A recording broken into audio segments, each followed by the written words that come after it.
You performed adequately, the administrator managed. Marcus shrugged. It was one night in decent weather with available resources. Not much of a challenge, honestly. Not much of a. Vexthor's scales rippled. You created fire from friction, constructed a multi-layered shelter, hunted and preserved meat, established a water source, and built fishing implements in 26 hours. Well, Marcus said reasonably, what else was I going to do? Sit there and complain about it? The observers were already reviewing footage, compiling data, writing reports that would fundamentally question the Empire's assumptions about technological advancement and species capability. They were discovering what anthropologists had known for millennia, that humanity's greatest adaptation wasn't any single biological feature, but rather the ability to learn, remember, and apply knowledge across generations. Humans had spent hundreds of thousands of years perfecting survival. They'd lived through ice ages, droughts, and every environmental challenge their home planet could throw at them. They'd learned to thrive in deserts, jungles, mountains, and tundra. They'd developed entire bodies of knowledge about which plants were edible, how to track animals, where to find water, how to create fire and shelter, and tools from whatever materials were available. And then they'd written it all down, taught it to their children, and kept improving the techniques. The Qarxians had built an advanced civilization by forgetting all of that, by replacing knowledge with technology until they could no longer function without it. They'd assumed that species who still knew how to survive with their hands were primitive, never considering that maybe, just maybe, that knowledge was the most advanced thing of all. Marcus was awarded the highest rating in the trial's 700-cycle history. Humanity's petition for Empire inclusion was fast-tracked with unanimous approval. The survival trial protocols were immediately revised to include more accurate assessment criteria. And somewhere in the archives, a note was added to the human species file, deceptively capable. Do not underestimate based on lack of obvious biological advantages. Seriously, we learned this the hard way. Marcus returned to Earth with a story nobody would quite believe, a new appreciation for his grandfather's teachings, and the private satisfaction of knowing that sometimes the old ways were the best ways. The Qarxian Empire, for its part, learned a valuable lesson about the difference between technological advancement and actual competence. They learned it while watching a human turn a forest into a functional homestead in less time than it took most species to stop panicking. They learned that primitive and stupid were not synonyms, that knowledge was its own kind of power, and that maybe, just maybe, the species without natural weapons were dangerous precisely because they'd learned to make their own. But mostly they learned not to assume that the quiet one without obvious advantages was going to be the easy one to beat. That assumption, as it turned out, was approximately as wrong as assumptions could get. The Qarxian Empire had been running survival assessments for approximately 700 standard cycles, which was really just a fancy way of saying they'd been throwing people into forests and watching them panic for quite a long time.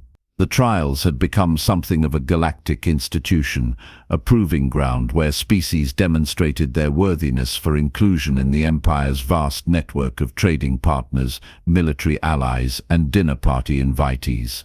The premise was simple enough to fit on a recruitment poster: survive one planetary rotation in a designated biome with nothing but your natural abilities and whatever you could scavenge from the environment. No technology, no communication devices, no calling your mother when things got difficult. The Qarxians, who resembled nothing so much as bipedal salamanders with an unfortunate superiority complex, had designed these trials with the unshakable conviction that their way of doing things was the only correct way. They'd built elaborate monitoring stations, hired commentators who spoke in insufferably dramatic tones, and created a whole ceremonial protocol around dropping terrified contestants into wilderness areas. The irony that a species who'd forgotten how to start a fire without a plasma igniter was judging others on survival skills seemed entirely lost on them. The forest biome on Qarxian 4 was a particular favorite. It sprawled across an entire continent, filled with towering vegetation that photosynthesized in colors the human eye couldn't quite process, and wildlife that ranged from vaguely deer-shaped to definitely going to eat you if given half a chance. The Qarxians had carefully selected this environment because it represented a median difficulty, not so harsh as to guarantee death, not so gentle as to feel like cheating. They prided themselves on fairness, even if their definition of fair was slightly skewed by the fact that they'd designed everything to favor certain biological advantages they happened to possess. On this particular rotation, the observation deck hummed with anticipation. Trial Administrator Vexthar stood before the panoramic viewing screens, his scales gleaming with the kind of polish that suggested someone had servants specifically assigned to that task. Before him, the dossiers of 5 contestants glowed in holographic display, each representing a species petitioning for advanced status within the Empire. "We have quite the collection this cycle," Vexthar announced to the assembled observers, his voice carrying that particular smugness reserved for people who knew they'd never have to actually do what they were asking others to do. The Qarxian brings natural camouflage abilities. The Thanari possesses 4 arms and enhanced climbing adaptations. Our Borsidian contestant has that remarkable exoskeleton. The Piltheran sees in spectrums we can barely measure. He paused, tapping one of the dossiers with a claw that had never done manual labor. And then there's the human. Several observers leaned forward. Humanity was still relatively new to this corner of the galaxy, having only achieved faster-than-light travel within the last few generations. Their petition for Empire inclusion had raised eyebrows, mostly because humans didn't seem to have any particular advantages. No natural armor, mediocre sensory organs, no venom, no built-in weapons, lacking in both speed and strength compared to most sapient species.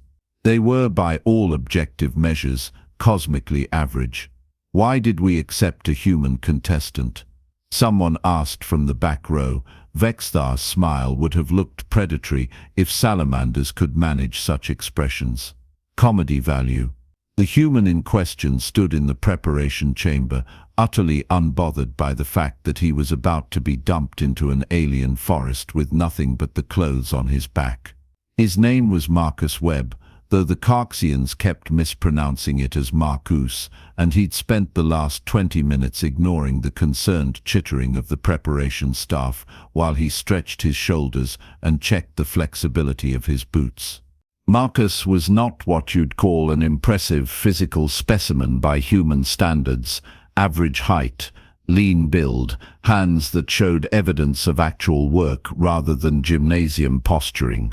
He'd grown up in the mountain regions of North America, spent his teenage years learning from a grandfather who believed civilization was a temporary inconvenience, and had the kind of practical knowledge that modern humanity had mostly relegated to hobby status. The Qarxians had reviewed his file and found nothing remarkable. No military service, no advanced degrees, no championships in anything that mattered. What they'd missed, because it wasn't something that translated well to bureaucratic documentation, was the casual competence that came from actually knowing how to do things with your hands. In the adjacent chambers, the other contestants were experiencing various states of pre-trial anxiety. The Qarxian was cycling through camouflage patterns nervously. The Thanari kept all 4 hands occupied with stress relief exercises. The Borsidian tested his exoskeleton joints repeatedly, producing small clicking sounds. The Piltheran remained still, conserving energy in that way species with efficient metabolisms tended to do. Marcus cracked his knuckles and grinned at nothing in particular. The transportation to the drop zones happened with all the ceremony the Qarxians could muster, which was considerable. Each contestant was placed in an individual pod, given a final briefing in their native language, and reminded that the trial would last exactly one rotation of Qarxis 4, which translated to roughly 26 standard hours. Then, with great fanfare and dramatic musical accompaniment that none of the contestants could actually hear, they were launched toward different sections of the forest. Marcus felt the momentary disorientation of rapid descent, then the pod's door eye-rised open and deposited him into a small clearing. The pod immediately launched itself back into orbit, leaving him alone with approximately 6 square miles of alien wilderness and a sun that was tracking toward the horizon with what he estimated was about 4 hours until darkness. He took 30 seconds to observe his surroundings, turning in a slow circle. The trees were massive, their bark a deep purple gray, their canopy thick enough to filter the sunlight into a diffuse green glow. Undergrowth clustered in patches where light broke through. He could hear water moving somewhere to his east, and the ambient sounds of what was probably wildlife, though nothing immediately threatening. Right then, Marcus said to himself, because talking helped organize his thoughts. Shelter, water, fire, food. In that order, in the observation deck, the commentators had begun their coverage. They spoke in overlapping frequencies, their excitement building as they tracked each contestant's initial reactions. The Qarxian has immediately activated camouflage and is attempting to blend with the surrounding vegetation, a sound defensive strategy. The Borsidian is testing local plant matter, using chemical analysis glands to determine toxicity, excellent caution. The Thanari has begun climbing to gain a vantage point, those 4 arms providing exceptional advantage. The Piltheran is scanning the environment across multiple light spectrums, such advanced sensory capability. There was a pause as they switched to Marcus's feed. The human is collecting sticks. Marcus had indeed begun gathering sticks, though calling them sticks was somewhat reductive. He was selecting specific pieces of fallen wood, testing their flexibility, checking for straightness, and setting aside anything that met his criteria. He worked with the efficient speed of someone following a mental checklist, moving in an expanding spiral from his initial drop point while maintaining careful awareness of his position. Within 20 minutes, he'd assembled a respectable collection of materials, several straight branches of varying thickness, some flexible saplings, strips of fibrous bark he'd peeled from a dead tree, and a handful of sharp-edged stones that had the right kind of flake pattern. The observers watched in mild confusion as he sat down and began sorting his collection with what appeared to be specific intent. "Is the human playing?" one commentator asked. Marcus started with the bow. He'd spotted a tree species that reminded him of ash, hard enough for tension, flexible enough not to snap. The branch he'd selected was roughly 5 feet long, with a natural curve that suggested it had grown under lateral pressure. He used a sharp stone to scrape away the bark on both ends, exposing the lighter wood beneath, then made careful notches about an inch from each tip. The fibrous bark became cordage. He split it into thin strips, then braided them together while keeping the tension consistent. It was tedious work, the kind of thing that required attention but not intense concentration, so his mind wandered to whether the alien wildlife would have similar behavior patterns to Earth animals. Probably not identical, but predator and prey dynamics tended towards certain universal patterns. The bow slowly took shape. He strung it carefully, testing the tension, adjusting until the curve was balanced. It wasn't pretty, no one was going to mount this in a museum, but it would serve the purpose. The string hummed when he plucked it, a low note that suggested adequate tension without danger of immediate breakage. "The human has constructed a curved stick with string," the commentator announced, clearly baffled. "Purpose unknown. Possibly ritual significance." Marcus allowed himself a brief smile. He'd need arrows, obviously, but first things first. The sun was definitely dropping, and shelter took priority over hunting implements. He'd learned that lesson the hard way during a particularly miserable night in the Rockies when he was 14. He found a suitable location within minutes, a slight overhang created by exposed root systems from one of the massive trees, offering natural protection on one side. He gathered long, straight branches and propped them against the overhang at an angle, creating a lean-to frame. Then came the covering, layers of broad leaves, strips of bark, and whatever else would shed water and provide insulation. He packed the gaps with moss and smaller vegetation, creating a space just large enough to sleep in comfortably while maintaining enough insulation to trap body heat. The whole process took about 90 minutes.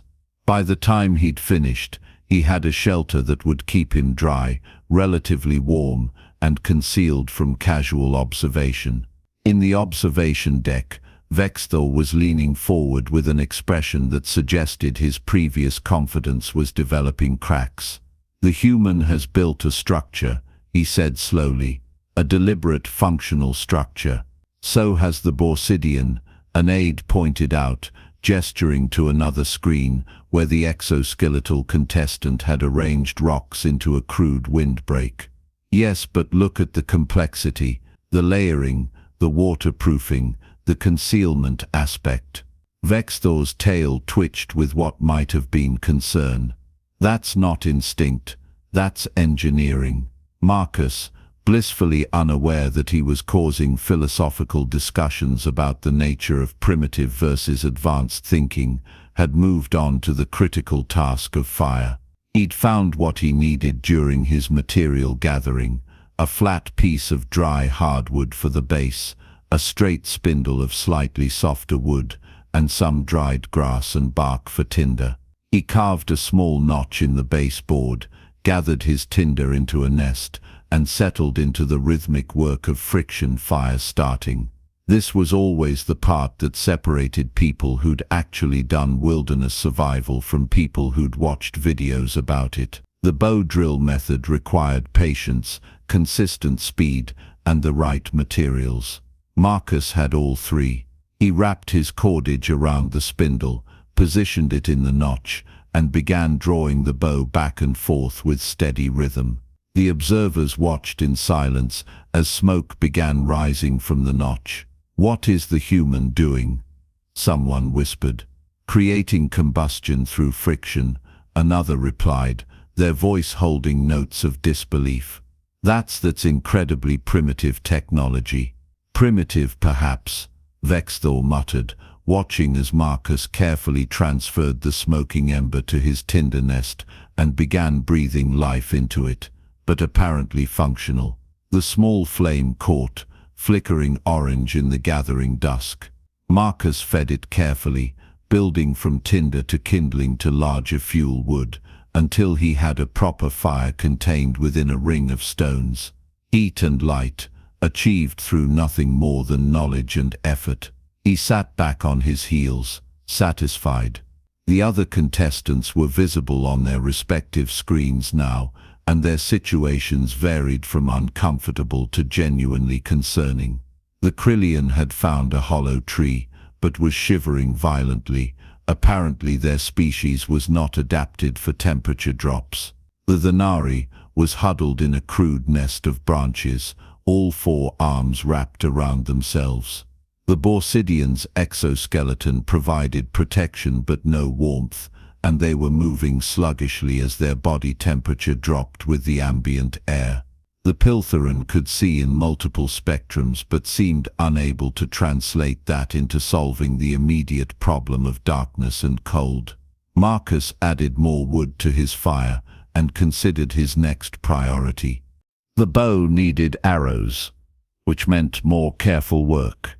He selected the straightest branches from his collection, each about 30 inches long, and began the process of creating something that would fly true.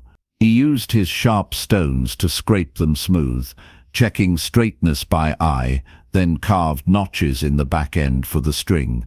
The front end needed weight and penetration capability, so he split several stones into rough points and lashed them to the shafts with thin cordage and pine sap he'd collected from a wounded tree. The result was 5 arrows that wouldn't win any competitions, but would absolutely ruin the day of anything small and edible. Full darkness had fallen by the time he finished, and the forest had come alive with nocturnal sounds. Marcus sat by his fire, bow across his knees, and listened. There were definitely animals out there. He could hear movement in the undergrowth, calls and responses, the general symphony of a functioning ecosystem going about its business. He'd hunt at first light. For now he had shelter, warmth and water from the stream he'd located during his material gathering. He was by any reasonable measure comfortable. The same could not be said for his fellow contestants. The observation feeds showed various degrees of misery. The Qarxian had managed to find some bioluminescent fungi, but was clearly cold and hungry. The Thanari had attempted to eat some local vegetation, and was now experiencing digestive distress. The Borsidian sat motionless, conserving energy. The Piltheran had given up on activity entirely, and entered some kind of torpor state. "The human is roasting something," a commentator announced suddenly. Marcus had found tubers near the stream. Root vegetables were a pretty universal plant strategy, and these had the right kind of density and structure. He'd buried them in the coals at the edge of his fire, and they were now cooking nicely while he worked on improving his arrows. Vextar watched the human eat roasted roots with an expression approaching horror. "How does it know those aren't poisonous?" "Universal edibility test," one of the xenobiologists murmured, reviewing Marcus's earlier behavior on playback. He tested a small amount on skin first, then lips, then held a small piece in his mouth before swallowing. When no reaction occurred, he proceeded with confidence. That's systematic empirical methodology applied to survival. That's supposed to be impossible for primitive species. Vextar protested weakly. The night passed. Marcus slept in shifts, maintaining his fire, occasionally adding wood or adjusting his position. He'd done this enough times that his body handled it automatically. Wake, check surroundings, tend fire, sleep again.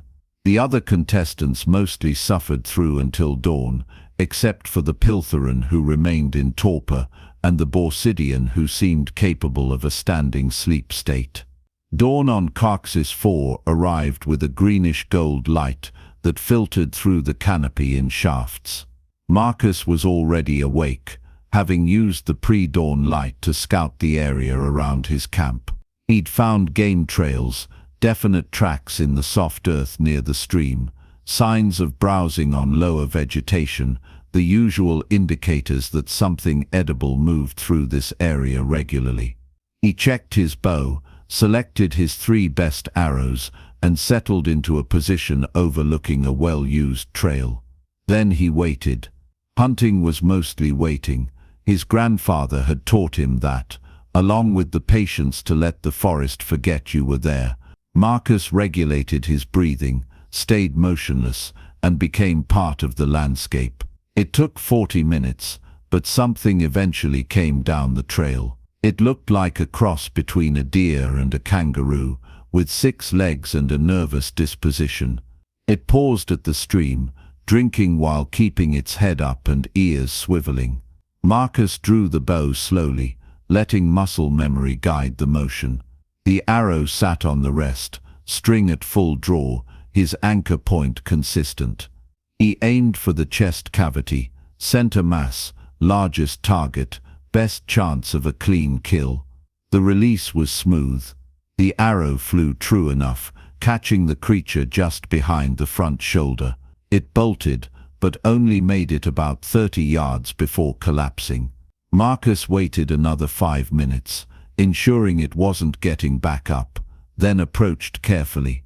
In the observation deck, absolute silence reigned. "Did the human just hunt?" someone finally asked. "The human hunted, killed, and is now field dressing the carcass," the xenobiologist confirmed, watching as Marcus efficiently opened the animal's body cavity and began removing organs. "Those are practiced movements. This individual has done this before, many times before." Marcus worked quickly. The meat needed to be handled properly to avoid contamination. He kept the heart, liver and kidneys. Organ meat was nutrient-dense. The rest of the organs went into a hole he'd dig later, away from camp. He quartered the carcass with his sharp stones, which were beginning to dull but still functional, and carried the meat back to his shelter in multiple trips.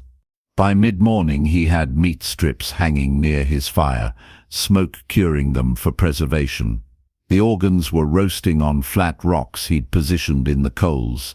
His shelter had been improved with additional layers. His water source was established with a clear path. He'd even constructed a basic smoking rack from green wood that wouldn't burn. The human was thriving. The other contestants were not. The Qarxian had found some kind of fruit, but was clearly weak from cold exposure. The Denari's digestive issues had not improved. The Borsidian was attempting to crack open hard seed pods with limited success. The Piltheran had emerged from torpor but seemed disoriented and hungry. "This is unprecedented," Vexthor said quietly. "The human is operating at a level of efficiency that suggests that humans are actually adapted for this," the xenobiologist finished. "Not through biological advantages, but through learned knowledge passed between generations. They're not naturally armored or camouflaged or strong, but they know how to make tools, build shelters, create fire, and hunt. They've systematized survival itself." Marcus spent the afternoon improving his situation. He constructed a better water container from bark, created additional arrows, expanded his shelter slightly, and even started work on a fish trap for the stream using woven saplings. The fish, or whatever the local aquatic creatures were, would provide protein variety and required less energy than hunting. He was, in the most literal sense, making himself at home. The trial officially ended when the sun reached its zenith the following day, one full rotation complete. The extraction pods descended with their usual ceremony, doors opening to retrieve contestants who had theoretically proven their species' worthiness. The Qarxian emerged from their pod shivering and immediately wrapped in thermal blankets. The Denari required medical attention for severe dehydration. The Borsidian was weak but stable. The Piltheran had to be coaxed out of their second torpor state. Marcus stepped out of his pod carrying his bow, a pouch of smoked meat, and looking like he'd just returned from a pleasant camping trip.